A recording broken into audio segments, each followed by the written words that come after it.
Bismillahirrahmanirrahim. Today our topic is about peroxisome, glyoxysome and vacuole for class first year biology. Now we discuss about their learning objectives. We want to understand the term peroxisome, glyoxysome and vacuole, and also discuss their composition and structure, and also note their functions in the cell. First, how we can define the peroxisome? Peroxisomes are the subcellular bodies which are approximately 0.5 micrometer in diameter. These subcellular bodies are also called macrobodies. These macrobodies basically are lipid bilayer or consist lipid bilayer which is called plasma membrane, and inside they have the crystalline core which contain enzymes. Different varieties of enzymes are present in their inside this cell organelle. Now this is a lipid bilayer which is a plasma membrane, and inside they have the crystalline core which contain a variety of enzymes. Basically these enzymes are catalase and different oxidase enzymes.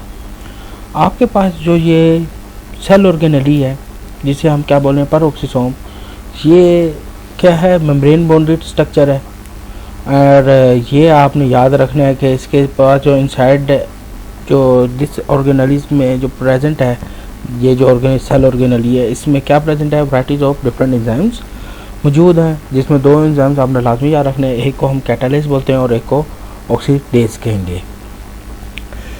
इसकी अगर हम देखें, they depend on the function of different cells, their availability depend upon the function of different cells. इसकी जो availability है, कहाँ पे ये ज़्यादा होगा कहाँ पे कम होगा, ये दे डिपेंड करती है दूसरे सेल्स की फंक्शन के ऊपर. अगर they are most abundant in liver and kidney cells because they are involve in detoxification के अंदर, और मुख्तलिफ इनका प्रोसेस ज़्यादा, ये हमारी बॉडी में वर्क ज़्यादा करे डिटॉक्सिफिकेशन का, इनको एंजाइम्स की ज़्यादा ज़रूरत है. That's why they are most abundant in liver and kidney cells. और ये दीज जो माइक्रोबॉडीज हैं, they are also both present in plant and animal cells. ये क्या है? Plant and animal cells both में प्रेजेंट है. अब हम आगे देखते हैं. पेरोक्सिसोम की अभी पहली बात की थी कि इसके बाद कौन से एंजाइम है? कैटालेज और मैनी ऑक्सीडेज एंजाइम्स हैं. सबसे पहले हम फंक्शन देखते हैं. What is the function of catalase? Catalase are involve in breakdown of hydrogen peroxide and to produce water and oxygen. Hydrogen peroxide are produced during the metabolism and they are responsible for corrosive effect in the cell. They are highly toxic compound, so they can be removed from the cell. इसको क्या है? ये highly toxic compound है, cell से remove होना चाहिए. Produce कैसे हो रहा है? मेटाबॉलिज्म, हमारी बॉडी में हर वक्त मेटाबॉलिज्म हो रही है, तो जिसकी वजह से हाइड्रोजन पेरोक्साइड भी क्या है? प्रोड्यूस होता है. अब उसको क्या किया जाए? इसको इफेक्ट को ख़त्म करना है हमने. इसके जो टॉक्सिक इफेक्ट है, कोरेसिव इफेक्ट है, इसको हम रिमूव करेंगे. और वो किसकी मदद से हम रिमूव कर रहे हैं? पेरोक्सिसोम जो है वो बॉडी में मौजूद है, ये एक सेल ऑर्गेनेली है, वो क्या करेगी? ब्रेक डाउन कर देगी हाइड्रोजन पेरोक्साइड को into water and oxygen molecule में. तो ये तो इसका कौन सा एंजाइम फंक्शन कर रहा होता है? Catalase enzyme. इसके पास जो है दूसरा एंजाइम है ऑक्सीडेज एंजाइम.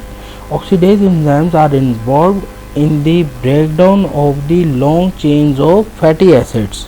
वो long chains of fatty acids को ब्रेक डाउन कर देते हैं. सारी बात है, लॉन्ग चेन्स को क्या कर देंगे? स्मॉल चेन्स में कन्वर्ट कर देंगे.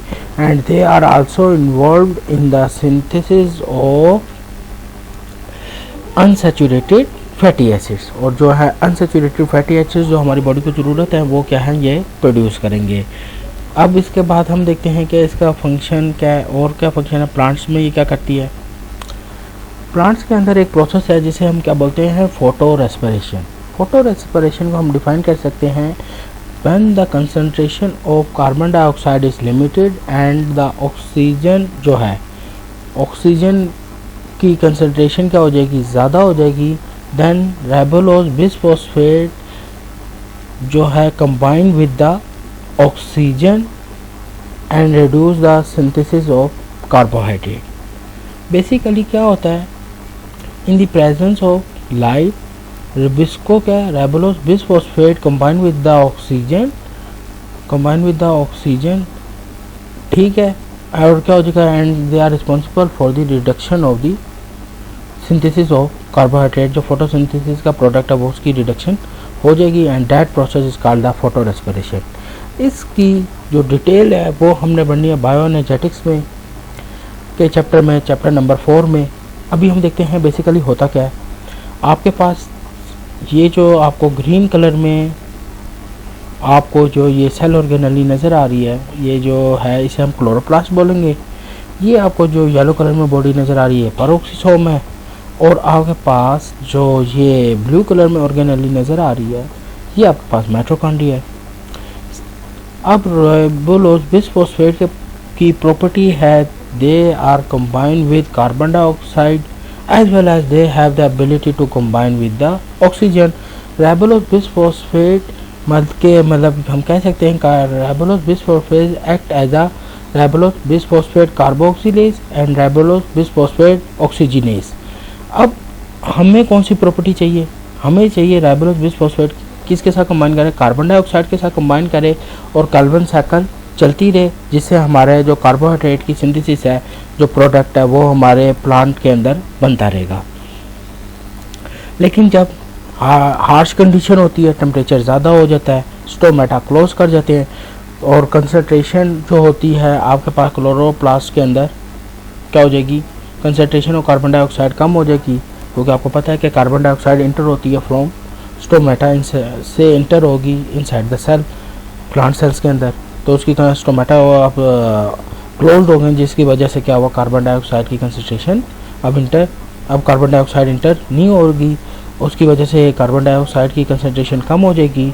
और आपको पता है कि ऑक्सीजन जो है वो प्लांट सेल खुद प्रोड्यूस करते हैं, तो ऑक्सीजन की कंसंट्रेशन ज़्यादा हो जाएगी इनसाइड द सेल।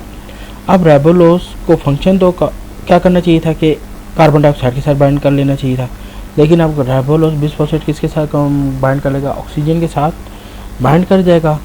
अब ये जब ऑक्सीजन के साथ बाइंड करेगा तो इससे एक जो नया कंपाउंड बनेगा जो ग्लाइकोलेट है, और this glycolate इंटर्स into the peroxisome. और ये क्या होगा, पेरोक्सिसोम में क्या होगा, इंटर हो जाएगा, और ये जो ग्लाइकोलेट है जब पेरोक्सिसोम में जाएगा तो ये ग्लाइकोलेट कन्वर्ट हो जाएगा किसमें, ग्लाइसिन में, और ये जो ग्लाइसिन जब बनेगी ये ग्लाइसिन इंटर हो जाएगी माइटोकॉन्ड्रिया में, और माइटोकॉन्ड्रिया इसको ब्रेक डाउन करके कार्बन डाइऑक्साइड और सेरीन प्रोड्यूस कर देगा, और देन फिर ये सेरीन जो है पेरोक्सिसोम में जाके गिल्सरेट में कन्वर्ट होगा, and then this glycerate enters into the आपके पास राइबोलोज बिसफॉस्फेट जो है आपके पास 3PGA बनेगा, और उसके बाद जो कार्बन साइकिल है उसमें इंटर हो जाएगा। लेकिन क्या हुआ, दिस होल प्रोसेस इसने क्या किया, राइबोलोज बिसफॉस्फेट डायरेक्टली जो कंबाइन हो रहा था कार्बन डाइऑक्साइड के साथ, और वो अब नहीं हो रहा ऑक्सीजन की कंसंट्रेशन की वजह से, उसका जो पाथवे ऑफ फोटोसिंथेसिस था वो चेंज हो गया, और इसकी वजह से जो है एक और प्रोसेस हुआ जिसकी क्या बोलेंगे, जो ग्लाइकोलेट जो बनना क्या चाहिए था, इधर क्या था कि आपके पास कार्बन इंटर होता है बिस्को और 3PGA जो फॉस्फोग्लिसरॉल एल्डिहाइड बनता, लेकिन ऑक्सीजन के साथ बाइंड होने की वजह से क्या है, बिल्कुल जो सिंथेसिस जो हमारा पाथवे था फोटोसिंथेसिस का वो चेंज हो गया, और फोटोसिंथेसिस का पाथवे चेंज होने की वजह से क्या हुआ, ग्लाइकोलेट बना, और वो जो ग्लाइकोलेट बना वो इंटर हो गया पेरोक्सिसोम में, जिससे ग्लाइसिन बना। और ये जो सारा प्रोसेस था जो ग्लाइसिन, इस सारे प्रोसेस को जो ग्लाइकोलेट बन रहा है इंटर हो रहा है पेरोक्सिसोम में, इस सारे प्रोसेस को हम क्या बोलते हैं, फोटो रेस्पिरेशन। और उसने क्या किया, हमारे प्रोडक्ट जो है फोटोसिंथेसिस का उसको कम कर दिया, और इस वजह से ये जो पेरोक्सिसोम की बॉडी के अंदर हम कहते हैं they are involve in the process of photo respiration. Photo respiration क्या चीज़ होती है कि in the presence of light ribulose bisphosphate combined with the oxygen, that's why it is called as a photo respiration. And इसका disadvantage क्या हुआ कि हमारी जो कार्बन डाइऑक्साइड थी कि इससे जो हमारा फोटोसिंथेसिस का प्रोडक्ट था दे है बिकम क्या हो जाएगा, रिड्यूस हो जाएगा, डिक्रीज हो जाएगा प्रोडक्ट। और दूसरा इसका क्या इफेक्ट हुआ, दे change the pathway of the photosynthesis. ये तो किसके बारे में था, फोटो रेस्पिरेशन के बारे में था, which takes place in the peroxisome. अब क्वेश्चन क्या आता है लाइसोसोम के बारे में, क्वेश्चन आ जाता है कि lysosome, how you differentiate the lysosome and peroxisome. इसी तरह ये क्वेश्चन भी आ जाता है कि पेरोक्सीसोम जो है how it similar with the lysosome. अब देखते हैं कि क्वेश्चन में ये कि हम कैसे इसका आंसर कर सकते हैं। अगर वो कहते हैं सिमिलरिटी बताओ peroxisome how similar to the lysosome, then आपने ये बात याद रखनी है कि लाइसोसोम भी क्या था, सेल ऑर्गेनेली थी and it contain the enzymes, variety of enzymes उधर भी मौजूद थे। और जो आपके पेरोक्सीसोम सिमिलर टू लाइसोसोम में because it also contain the different या वैरायटीज ऑफ एंजाइम्स कंटेन किए होते हैं। इसके बाद आपके पास अगर वो कहेंगे how it can be different from lysosome, तो पेरोक्सीसोम जो है वो ऑक्सीडेज एंजाइम्स उसने ज़्यादा कंटेन किए हुए, जबकि लाइसोसोम ने हाइड्रोलेज एंजाइम कंटेन किए हुए। आपने ये बात याद रखनी है कि ये जो आपके पास पेरोक्सीसोम है, हमने देखा जो आपने ये पीछे पहले लेक्चर में पढ़ चुके हैं कि जो सेल ऑर्गेनेलिस, अगर हमने बात की थी न्यूक्लियस से एंडोप्लाज्मिक रेटिकुलम से Golgi apparatus and then they move to the cytoplasm. तो ये जो सेल ऑर्गेनेली है जो बन रही है वो कहाँ से ओरिजिनेट हो रही है, एंडोप्लाज्मिक रेटिकुलम से ओरिजिनेट हो रही है। और लाइसोसोम फंक्शन होता है, हमने लाइसोसोम की जब बात की थी किधर से फंक्शनल हो रहा है, गोल्गी ऑपरेटस से हो रहा है। तो ये comes out from Golgi apparatus lysosome जो है and they are originate from the endoplasmic reticulum. तो ये तो इसके क्वेश्चन के बारे में था कि क्वेश्चन जो है कैसे आ सकता है और आप के डिफरेंशिएट के डिफरेंस क्या था लाइसोसोम के साथ और सिमिलरिटी क्या थी लाइसोसोम के साथ। अब हम बात करते हैं ग्लाइऑक्सीसोम्स की। Glyoxysome basically a plant cell organelle. It is present in only plant cell organelle. It also includes the different varieties of enzymes including glycolic, oxidase and catalase enzymes, but they appeared a very short period of time only in seed germination. ये आपके पास जो glyoxysome जो है ये appear होता है बहुत short time of interval के लिए। ये अपीयर होता है जब सीड की जर्मिनेशन हो रही होती है, जर्मिनेशन ऑफ सीड के टाइम ये अपीयर होता है। और ये किन सीड्स में अपीयर होता है, which are rich in lipids. जो आपके पास लिपिड रिच सीड्स हैं उनमें अपीयर होगा और पुअर जो है लिपिड पुअर सीड्स हैं उनमें अपीयर नहीं होगा। जैसे फॉर एग्जांपल सोयाबीन, ये सोयाबीन है और ये पी है जो आपके पास मटर के दाने हैं, ठीक हो गया। तो ये इनमें अपीयर तब होगा जब इनमें से क्या होगा, सीड की जर्मिनेशन होगी। क्यों, they required the carbohydrate for their metabolism, they required carbohydrate for their metabolism. अब क्या होगा, उस मेटाबॉलिज्म के लिए जो कार्बोहाइड्रेट की ज़रूरत है, they break down the lipids and convert them into carbohydrates which fulfill the requirement of their metabolism or that are responsible for the germination of seed।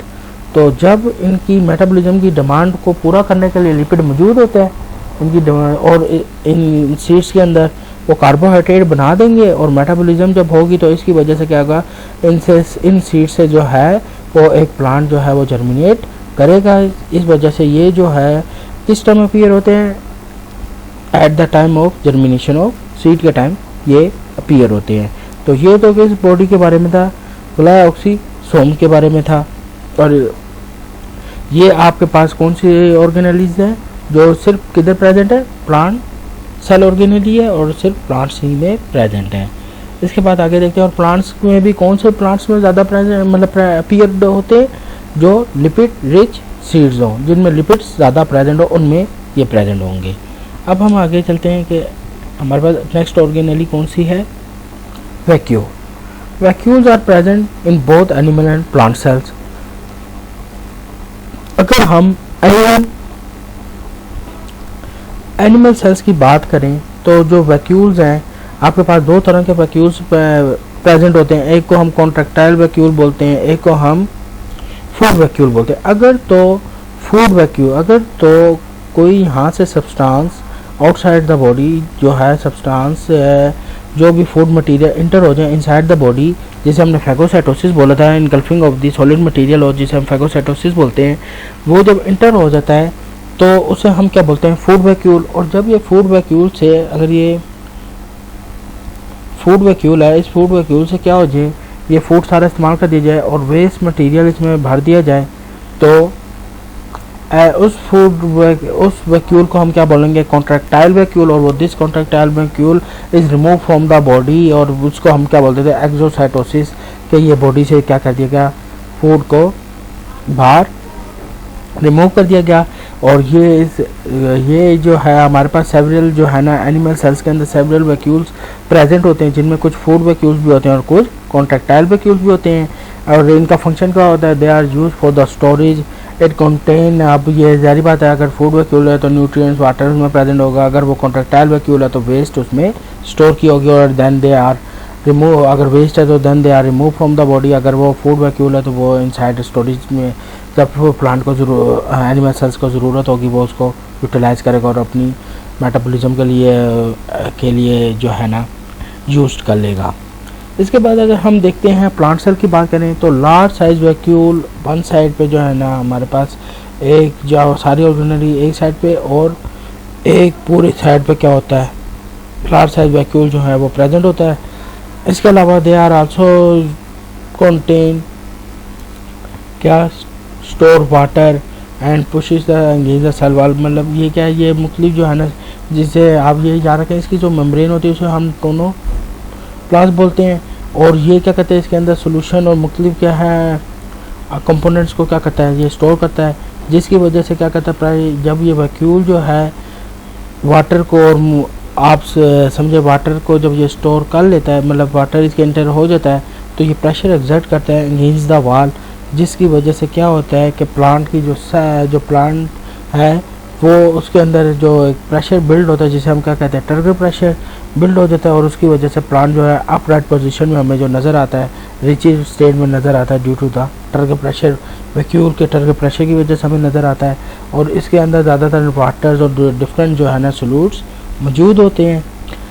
और ये जो वैक्यूल है जो प्लांट्स के अंदर मौजूद है, they are responsible for the turgidity of the plant cell. और ये टर्गर प्रेशर बिल्ड करता है, जिसकी वजह से जो है प्लांट जो है अपराइट पोजीशन में जो हमें नज़र आता है, और जिसको हम क्या बोलते हैं कि इसके अंदर टर्गर प्रेशर बिल्ड हुआ है, जिसकी वजह से ये अपराइट पोजीशन में हमें नज़र आ रहा है। और उसकी जो आउटरमोस्ट मेम्ब्रेन है उसको हम क्या बोलेंगे, टोनोप्लास्ट बोलेंगे। और इसके सोल्यूशन के अंदर जो है ना वाटर मौजूद है और डिफरेंट सोल्यूट्स मौजूद हैं, जिसकी वजह से ये टर्गर प्रेशर बिल्ड करता है। तो लार्ज साइज़ का वैक्यूल मौजूद होता है, ये जो है ना एक ही वैक्यूल मौजूद होता है और वो लार्ज साइज़ का होता है किसमें, प्लांट सेल्स के अंदर, जबकि जो एनिमल सेल्स में सेवरल साइज़ के स्मॉल साइज़ के वैक्यूल सेवरल मौजूद होते हैं। ठीक हो गया। और ये तो था किसके बारे में, आपके पास वैक्यूल के बारे में, कि प्लांट सेल्स और एनिमल सेल्स में ये कैसे प्रेजेंट होते हैं। तो नेक्स्ट टाइम हम और अदर ऑर्गेनेल्स के बारे में पढ़ेंगे, कि अब फर्दर जो हमारे पास रह गई हैं उनके बारे में हम पढ़ेंगे, उनकी कैसी स्ट्रक्चर है, उनका क्या फंक्शन है। तो आज हमने डिस्कस किया है पेरोक्सिसोम, ग्लाइकोक्सिसोम और वैक्यूल के बारे में। नेक्स्ट टाइम इंशाल्लाह हम डिस्कस करेंगे अदर ऑर्गेनेल्स के बारे में, उनके स्ट्रक्चर और फंक्शन के बारे में पढ़ेंगे। Thank you.